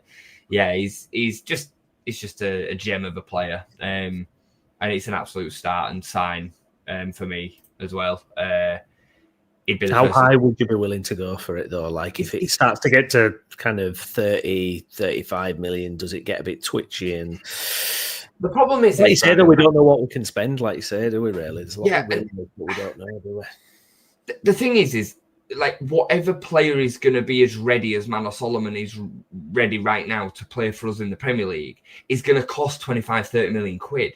So just because we've seen him this season doesn't make it any less exciting to sign him permanently. Fans just want a shiny new toy sometimes, I think. So it can seem exciting to say, well, if it's going to be 25 million, we should spend it on someone else. Well, why? Based on what? Like, who are you going to attract season 1 of the Premier League that's better in that position for the same kind of money? You're probably not. So I just think it's a bit of pill to swallow because we know a year ago we'd have probably been able to get him for 10 million quid. But that's not the way football works. And that's why Spurs protected their asset by sending him out on loan. They've done, good bit of business there. So I really hope we sign him. Really, really hope we sign him. But he will have the pick of some much more established clubs than us. Let me tell you that now. There'll be Premier League teams all over him. All over him. Do you think we can get it done then, or do you think it's going to be one of those that slips away? I think we will. But I think it'll end up being more than we would want it to really have spent on it. But I expect it to be one of the first signings that gets announced. That's where you need him to be like, I really want to go there. And absolutely. And hopefully he can put some pressure on. Next man on the list, Laji Ramazani, who had a blistering start to his Leeds United career. Absolutely phenomenal start. Looked absolute star in the making. Then suffered a bad injury and just never really got going again. Obviously, a lot of talent there. Those 2 goals he scored the other game against Bristol. It just showed you what he's about.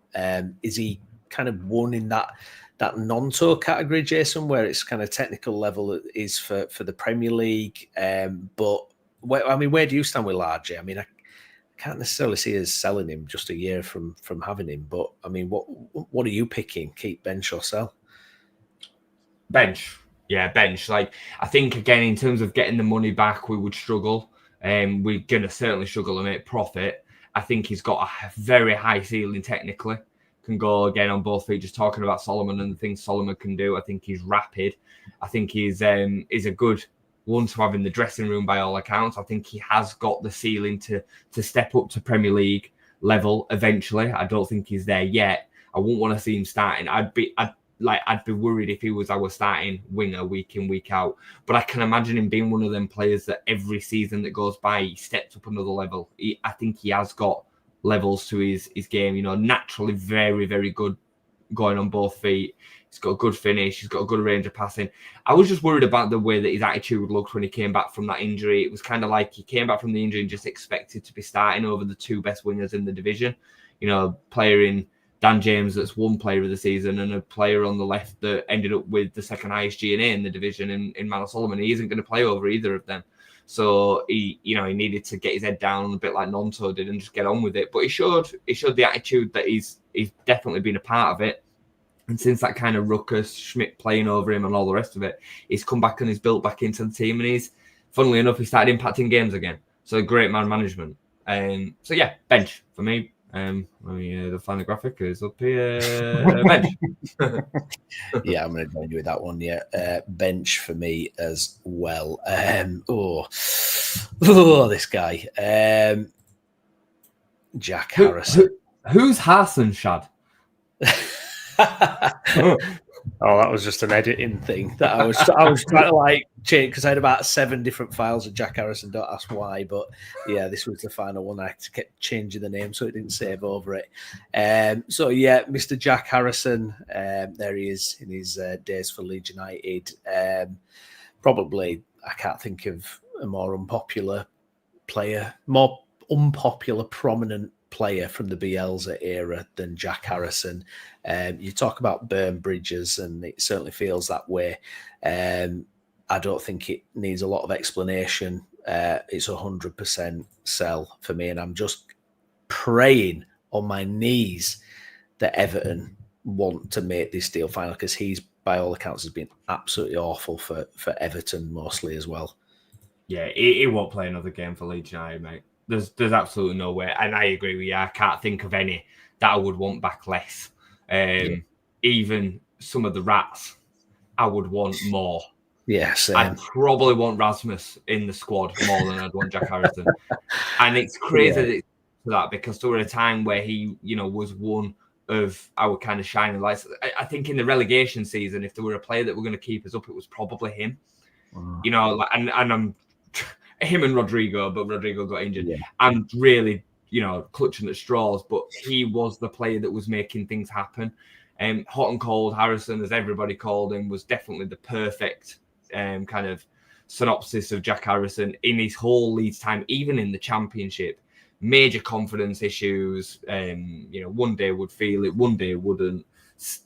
had purple patches of goals and assists and then a disappear for 5 or 6 games, and then everything that's come with it since, and the way that he behaved and his reaction to, on socials, wish Leeds all the best, see ya, like gone. Like I can't remember exactly how it went, but it was something basically as throwaway as that.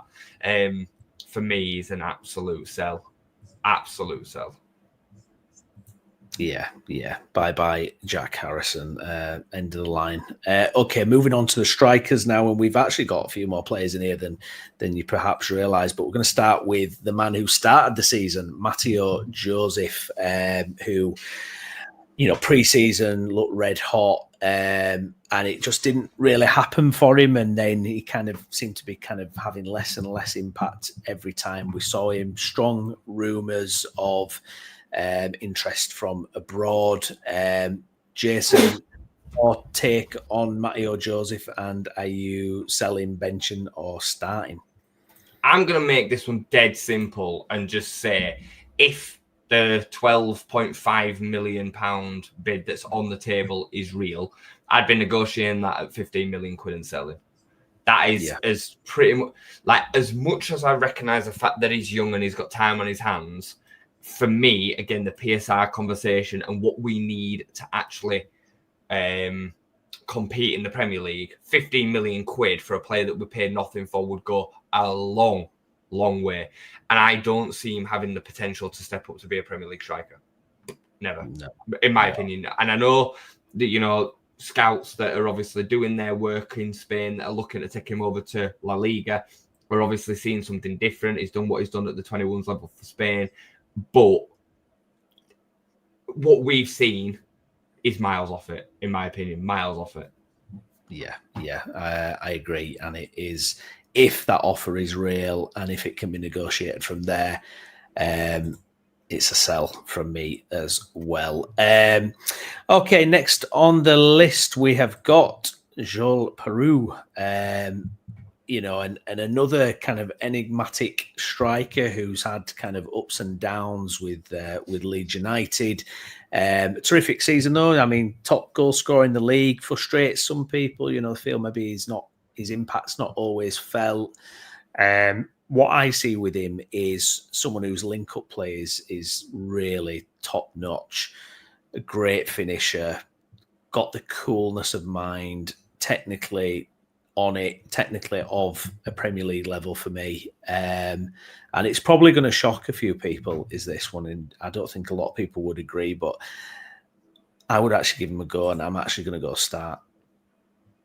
Interesting. Yeah, really interesting.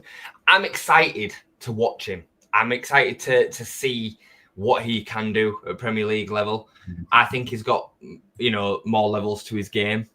I think as this season's gone on, he's developed massively. Yeah. I think his link-up players just grown and grown and grown. Again, Daniel Farke deserves a lot of credit for what he's done with him over the 2 years. I think Predatory, I've said this before, but in front of goal, he's up there with the best. And you can't... the goal size doesn't change. As I said this before, like Jermaine Beckford was capable of scoring goals in non-league all the way up to Premier League level because the goal doesn't change. And Joe Perreault's the same. What changes for the strikers is the composure that they show in front of goal. And Joe Perreault is a cold finisher most of the time. You get him the service, he'll score goals. I am going to be okay with him starting. However, I would like to see a big statement number 9 signing come in. And I would like to see Joe Perreault have to fight for his starting position from the bench. But I can totally and utterly see your kind of take on that as well. I am excited to watch him at Premier League. I hope he smashes it. I hope we don't need another 9.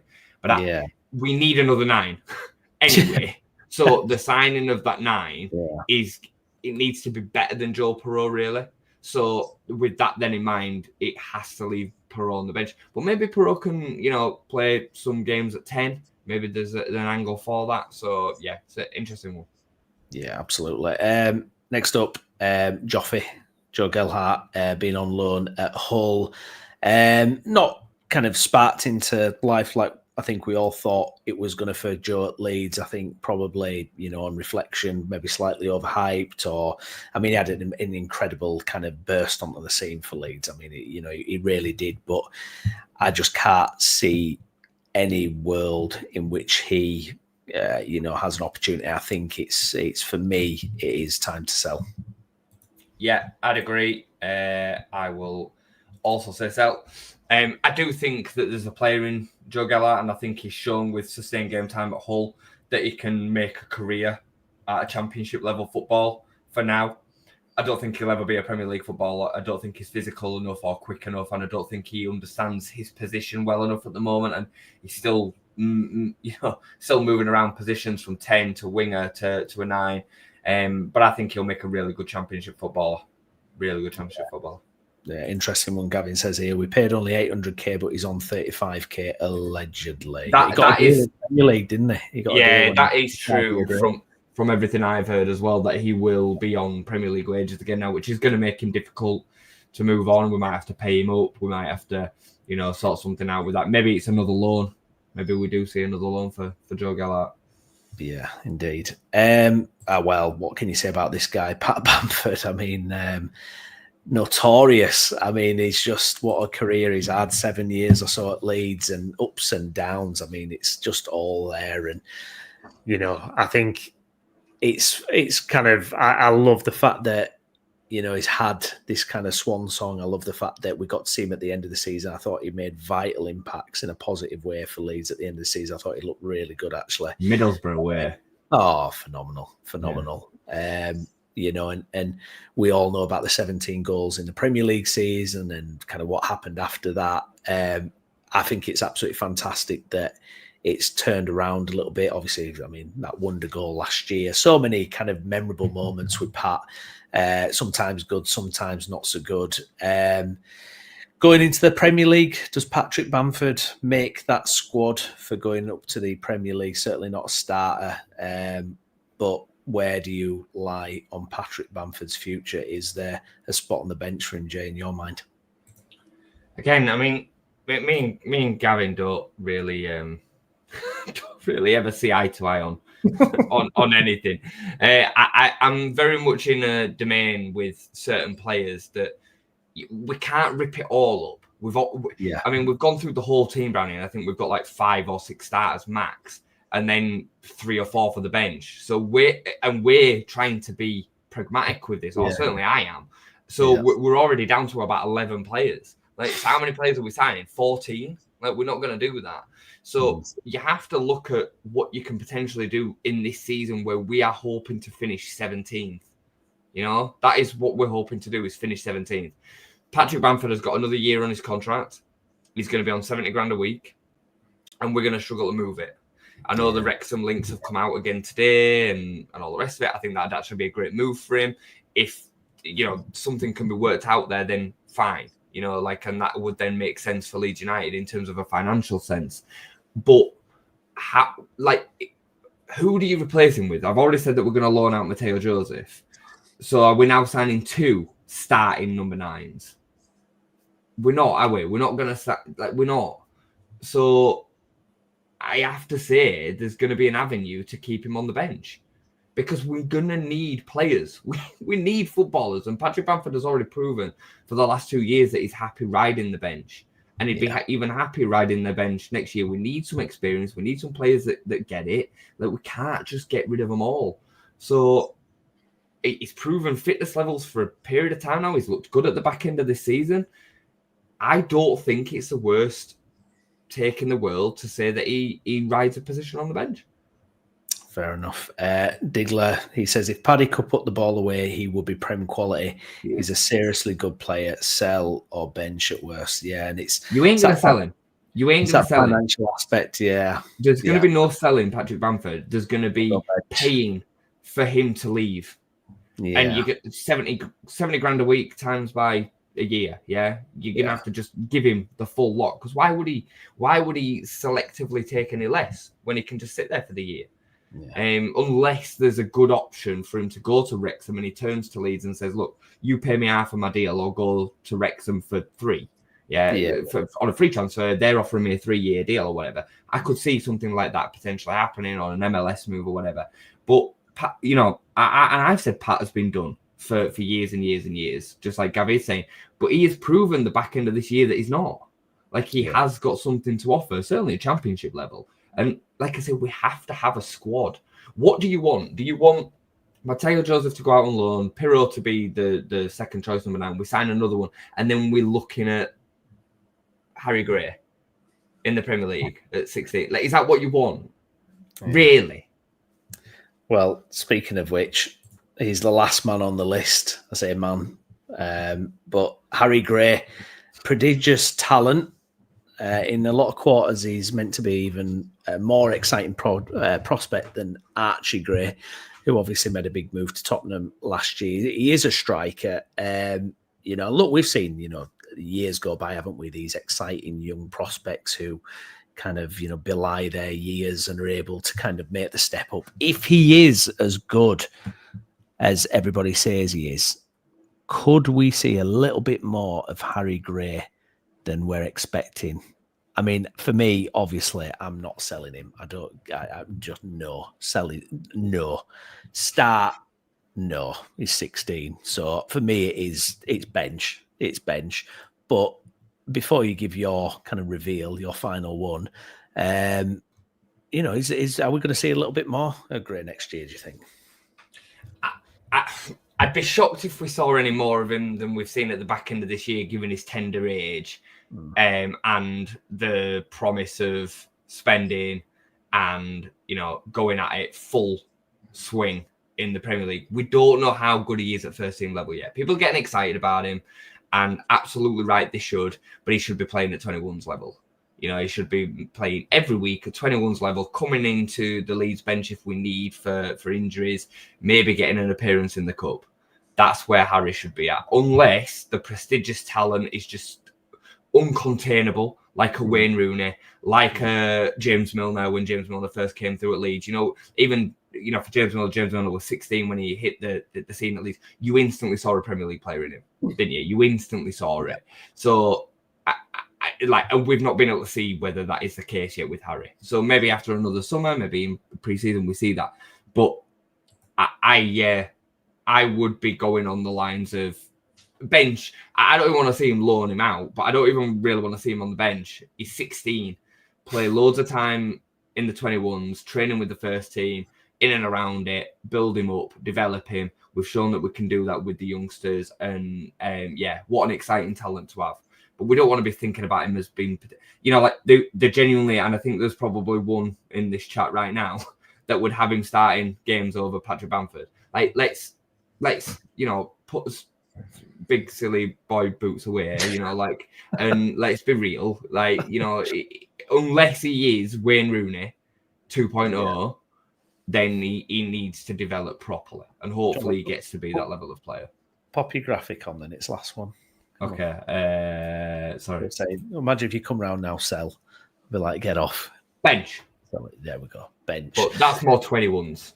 Yes, yeah, exactly. Good stuff. Well, that is pretty much everyone in the squad, and it's going to be fascinating to see what's going to happen. We wanted to get this video out, obviously, before everything starts happening, because, I mean, Jason, it's probably going to start happening thick and fast. I think, you know, people obviously away, going to enjoy the time. Obviously, I know the Premier League season's still got a couple of weeks left, but, you know, I think it's probably all going to start happening pretty soon, isn't it? I mean, like I say, we've gone through the entire squad. How many starters, how many squadders have we got there? I mean, are the recruitment team sat round now? Obviously, probably, you know, they'll be planning for months, but that's what they've got to work out, isn't it?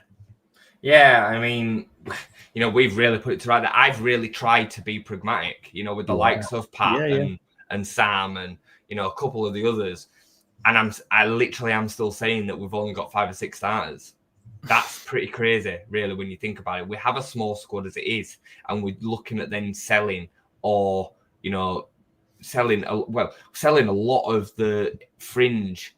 You know, there's a fair few that are going to be released, and we then need added quality that comes in and replaces some of these players. You know, people would be so quick to sell Brendan Aronson. Like, who are you having on the bench if you're celebrating? Yeah. Are you thinking that we're signing a player for the number 10 spot and then signing a bench option? Because in most cases, that's just not going to be possible. We're going to have to do that with the left back spot anyway, straight off. We're going to have to do it with the centre back spot straight off. That's 4 players straight away. So, you know, I'd argue that we might need to do that at 9 as well. You know what I mean? Like, before you know it, you're talking 12, 13, 14, 15 players. How it is. Well, I was just going to say, just before we wrap up, how concerned are you about the kind of whole PSR thing? Because I know there was a kind of clip from TalkSport going around where, you know, they're saying how difficult it's going to be because, you know, you're still kind of judged as being like a championship team in terms of your losses and all this kind of stuff. You know, I think we were talking, you know, above 100 million, and, you know, some people saying, well, we're not going to be able to do that. Others are saying, yeah, we are. We've, you know, the Red Bull deal is going to blow up as well this summer. I mean, what's your thinking on it at the moment? Well, they're clearly trying to make that gap even bigger, are they? Like, and I think, unfortunately, it stinks. And it even stinks for us. Thankfully, it stinks for us far less than it does a Burnley or a Bristol City or a Sunderland or a Coventry. Well, not Sunderland. Sunderland probably are going to be, you know, somewhat okay as well. But like the likes of Bristol City is an example. They stand no chance. They stand zero chance of staying up if they come up. And I hate to be that negative about it, but it's the truth. They just stand no chance. You know, Ipswich stood no chance really this year because they just and they invested, to be fair, but the quality of player that they could attract is so minimal in terms of the wages and everything else. You know, they're having to sign championship players and hope for the best and then go again this season and hope they develop. Thankfully for Leeds, because of the way the club's been ran for the last 2 years, the sales that we've made, the stature and the stance of the club, the size of the club, the revenue that it brings in, the Red Bull deal, all of this put together, I think it should be negated, most of it, for us. I think a lot of it depends on the recruitment and how shrewd we can be, and then also how well the players that we've earmarked that can start games can step up. Can Joe Rodon instantly become a 10th placed finished centre-back, you know, a team that's going to be finishing mid-table? Can Ethan Ampadu? Can Autanaka? How can Joe Perot step up? What level's Dan James going to be at? Do we sign Manor Solomon? These players, Jayden Bogle, another one, yeah, these players that are going to be in and around the squad next season, they need to develop and lift up that quality to a certain level of which then we can survive with the players that we're bringing for 1 season, 2 seasons. You know, that's what we saw with Forest, in it, as an example. Forest fought and scrapped to get over the line for 2 years, and then eventually they've started to develop and build into the squad that they've got today. You know, I seen Gavin's comment a minute ago, no point keeping players that are well past it at Prem level. You know, when Forest came up, they had Joe Worrell, they had Ryan Yates. You know, Ryan Yates, I think, is still in their squad. Yeah. You know, these are championship, really level players that have had to play out of their skin at Premier League level for a couple of seasons to allow Forest to develop. And they've had a points deduction, for Christ's sake. You know, you can't just bomb them all out. So, yeah, I think you have to hope for a bit of both. But I hate focusing too much on the finances. Even this video tonight has been probably too finance heavy. And unfortunately, it is the world in which we're in with football now, because they want to cut it off.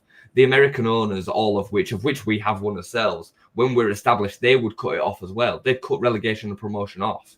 They would. They'd get rid of it if they could. Yeah. So, yeah, and they're trying to basically just make it happen without it happening. And you'll just see the same 3 teams go up and down. And we need to get in there, don't we, before that door's firmly shut tight. Absolutely. Good stuff. Well, thank you, everyone who's watched along live. If you're watching along after, get a like on the video, get your comments in as well. Do you agree with stuff? Do you disagree? Where do you stand on it? I think Gavin's comment right at the end there is a really good point. Hard to name the team that goes down for us to stay up. I was looking at this the other day and I felt exactly the same about it. Like, you look at West Ham, you look at Wolves, and I'm looking at their team. I'm like, how are we going to progress in this next 2 months, ready for the start of the season, that is actually better than their squads? And you just have to hope that they have a really bad summer, they lose a few of the players of Bournemouth or whoever, and it kind of starts going the other way. Or you have somebody that just falls on such bad. I mean, I honestly, people say, "Oh, Man United will never go down." They really could have gone down this season. Yeah, If the bottom of the Premier League was as strong as it was 3 years ago when Leeds, Leicester and Southampton went down the first time, if we were to have dropped that Man United team in there, I really think it'd have been close because they are terrible. They are so poor. It's untrue. Yeah. And that is the kind of thing that you need. You need another season of them just not improving and getting it really wrong off the pitch, signing players just for the sake of signing players, not with any strategy or thought. But yeah, it's mega tough. Yeah, that's kind of what I keep coming around to as well, is, you know, who's going to be that team that's going to mess up so badly that it's going to leave that door open. Hopefully we can kind of outperform someone. We'll wait and see. It's going to be an exciting summer though anyway. It's going to be incomings, outgoings. We're going to be covering it all on the channel. Myself and Jason will be back with plenty more Leeds content, and we'll have the other boys on the West Yorkshire Roundtable show. I think we're doing a midweek one there as well. So please do check that out. And if you're not subscribed to the channel, please make sure you do get subscribed. I've been Stephen Brown. Joining me tonight, as ever, for our Leeds United stuff, it has been Jason Booker. Jason, thank you very much. Thank you, mate. And we will see you next time. Thank you for watching. Bye-bye.